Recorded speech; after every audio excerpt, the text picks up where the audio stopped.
I had been an executive for many years before I experienced one of the most earth-shattering life changes. I'd been in management for about 2 decades when I had children. I now have 3. This is Rebecca, Lexi, and JoJo. And when I had kids, I found that I was better at my job. I was a better problem solver. I was a better multitasker. I was more creative. I had more perception, perspective, and empathy. In fact, I was so invigorated by being a working mom, I thought, I'm going to write a book about it. That idea bumped around in my head for about 2 years until one day I was at work and I had suspected a coworker of something and I asked her about it. And as she began to answer me, I thought, wait a minute, I know that look.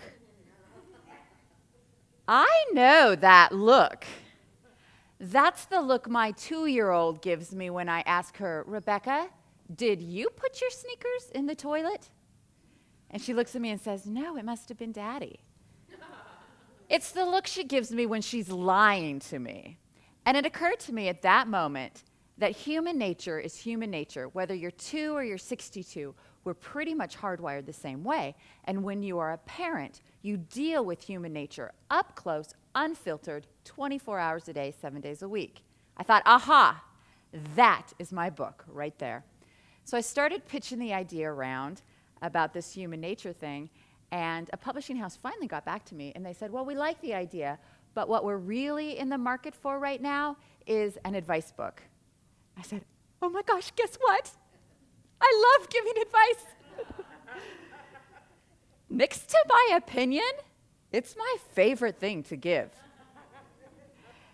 And so I signed a deal with St. Martin's Press. I have one more thing to tell you before I dive in. I signed a deal with St. Martin's Press, and the book came out in 2009, and it actually generated a lot of buzz. There was a lot of press about it, and the reason that it generated a lot of buzz was this. Historically, when we've taught or talked about business, we've had 2 metaphors, and those metaphors are war and sports. The problem with war, we'll start with war. The problem with war, let me tell you, it's not a very compassionate analogy. It's not a very nurturing analogy. The problem with sports is that to a lot of women, not all women, but to a lot of women, it's not a very accessible metaphor. When you use family as a framework to talk about business, what you get is you get a framework that encourages kindness and inclusion and has women as leaders. So the book came out, and I started getting the interview requests. And I'll tell you what, I have to admit, I got totally caught up in my newfound celebrity. My mom, no. My mom was completely nonplussed. I would call her up, and I would say, Mom, guess what? I'm going to be in Time magazine and Redbook magazine. And she would say, mm-hmm. Mom, guess what? I'm going to be on Martha Stewart's radio show. Mm-hmm.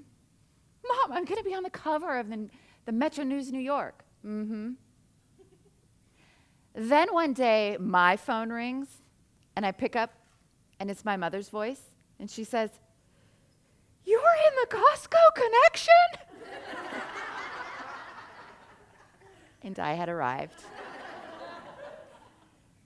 The first chapter of my book is called Remember That Getting Dressed Can Take All Morning. Are there any parents in the group? Are there a few sympathetic hand raises I see?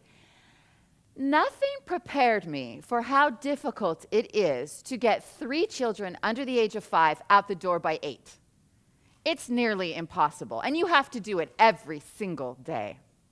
And it occurred to me while I was writing the book that the same reason that it's difficult to get your children out of bed, into clothes, and off to school every morning is the same reason that it's hard to manage people during times of change.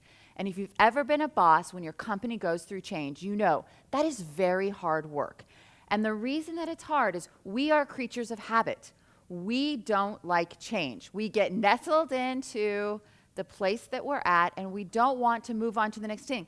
Even sometimes when it's better, we resist that change. So, how do you deal with that? Well, the first takeaway is this. Remember that you are further along in the process than your employees. So going back to the example of my daughters. In the morning, when I sashay into their room and throw open their blinds and sing, "Wake up," I've been up for 2 hours. I've had my coffee. I've listened to music. I've taken a shower. I've read the newspaper. I've put on my pantyhose. I've gone onto Facebook. I've liked a few cat pictures. I have been up. My daughters are rubbing their tired little eyes, and they don't have the words to say, "Slow down, Mommy, I need to catch up with you." During times of change, if you are the boss, you have heard about change before other people. Don't forget that. When you go and you communicate it to others, they have not had that processing time. They have not had that processing time. So, well, let me tell you about this in an example.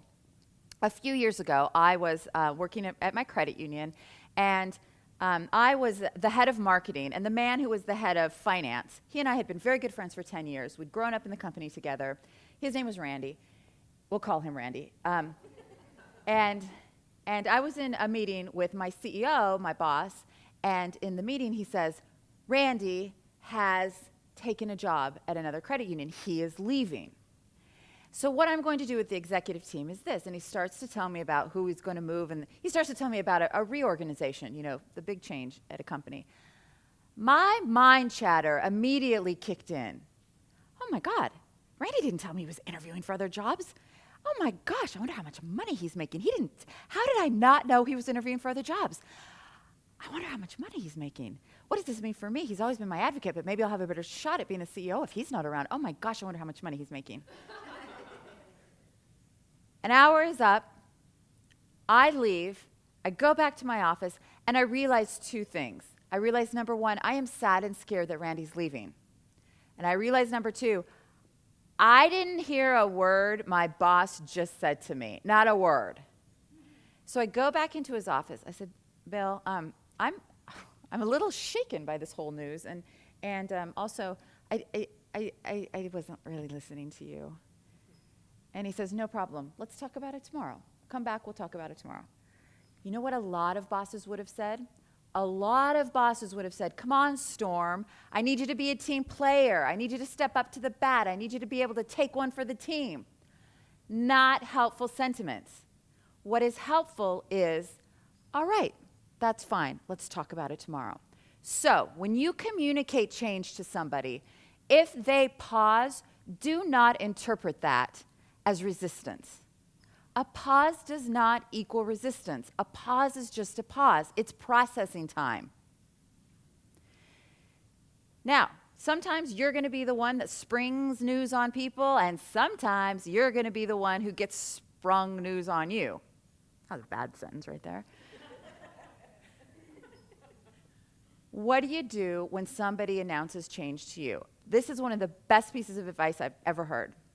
Have a go-to phrase that you use whenever somebody, have it automatically come out of your mouth so you don't even have to think about it. Because often your first response is not your best response nor your final response. So have a line like this. That's very interesting. I'm going to need to think about that. It's all in the tone. You don't commit to anything. Don't react to anything. Have a sentence that you use that buys you time so you can process when you need to. All right, second thing. Hand over the reins of control whenever possible. We do this with our kids in the morning. Would you like to wear the green shirt or the red shirt? Let people make decisions whenever possible, because when you're going through change, the scariest part about it is how powerless you feel. You feel like you have no control over events.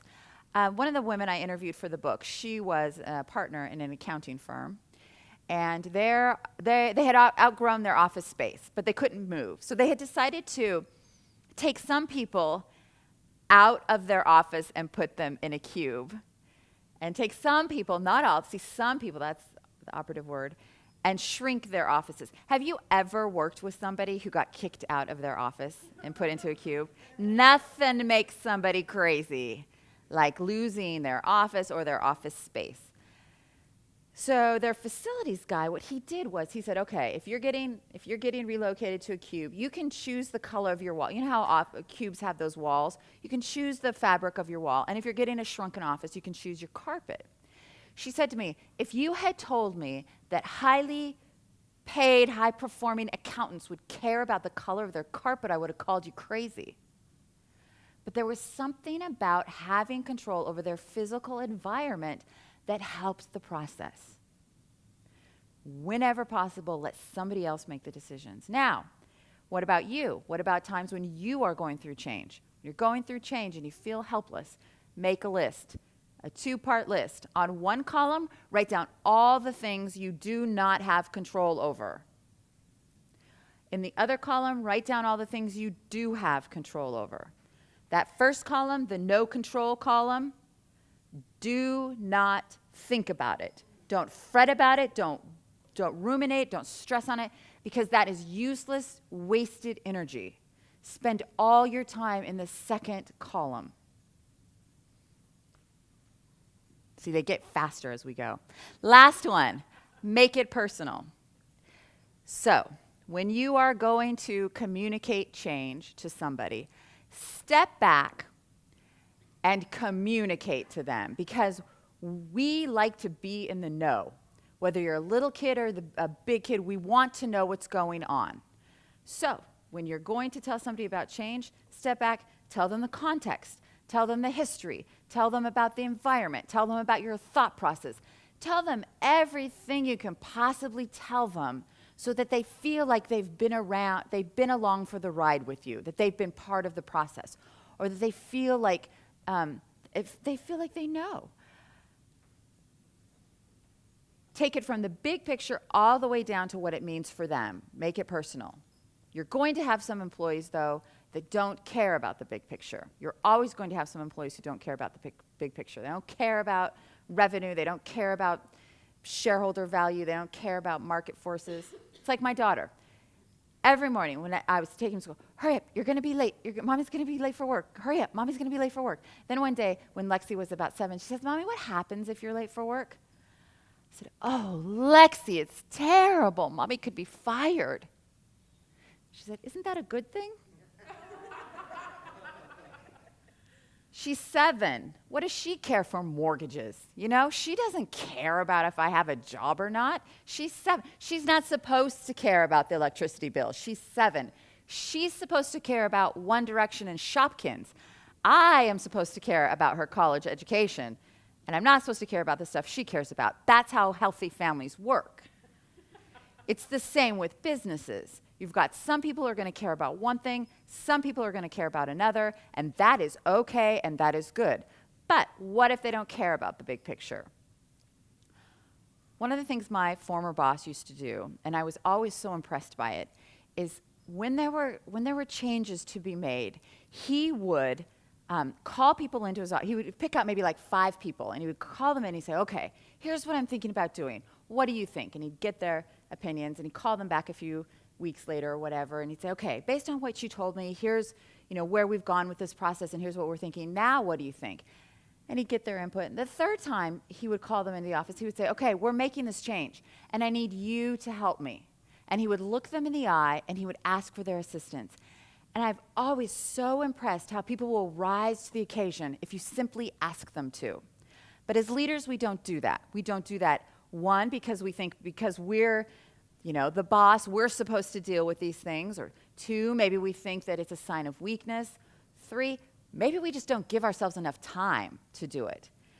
Every time I've seen him look somebody in the eye and ask for his assistance, great things have happened. Now, how do you turn that around for yourself when change happens to you? The advice is make it personal. When it comes to yourself and change, take nothing personally. All right, I'm going to read 2 pages from my book, and we'll call it good. This is from chapter 12. This is my favorite chapter. It's called There's No Such Thing as a Family Secret. And basically what this chapter is about how you act at work will manifest itself. It will be how you treat your employees will be how they treat your customers, and how you treat your employees will be how they talk about you in the community. Basically, the chapter is don't be a jerk at work. Basically, the whole book is don't be a jerk at work, so I will save you $15. Chapter 12, there's no such thing as a family secret. When I was a few months pregnant with Johanna, my third daughter, I had to pick up 2 of my vendors from the airport. They were spending a week at my credit union, so we had decided to have dinner together during their first night in Seattle. As luck would have it, my childcare fell through at the last minute. My husband had to work, so I got to take my kids to dinner with me. As 3-year-old Rebecca warmed up to them, she began chatting. You know what? She asked them. One time, Daddy ate Mommy's cookies, what she keeps in her car for when her is hungry. Daddy took her car to ski patrol, and he ate her cookies, and she said, "No, Daddy, you no eat my cookies. You only eat 1 cookie, and that's all." And you know what? One time, I throwed up in the car, in a bowl, and Daddy couldn't go to the Husky game because I throwed up. And one time, Mommy throwed up in the sink. She throwed up in the sink because she has a baby in her tummy, and it makes her a little sick. I didn't want my vendors once knowing that I barfed in my own sink. And I really didn't want them to know that I have a stash of cookies that I keep in my car for when I get hungry. But I really, really did want them to know that I once yelled at my husband because he ate my car stash cookies. But if you are a parent of a child who is old enough to speak, you know that everything, but everything, is fair game for the telling. When the book first came out, I had a stack of them on the kitchen table, and I was making dinner, and Rebecca, who was 6 at the time, she picked it up, and she saw her name, so she started reading. And suddenly she slammed the book shut, and she said, "Seriously, Mom? Seriously? You told the whole world I threw up in the car?" And I looked at her, and I had the most overwhelming, dreadful realization. My book is written at a first grade reading level.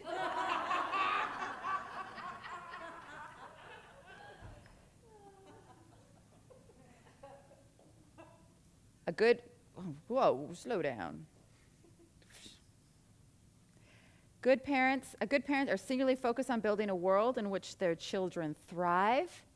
Good parents are relentless in the quest to ensure that their children flourish. Imagine if bosses did the same for their employees. Thank you very much.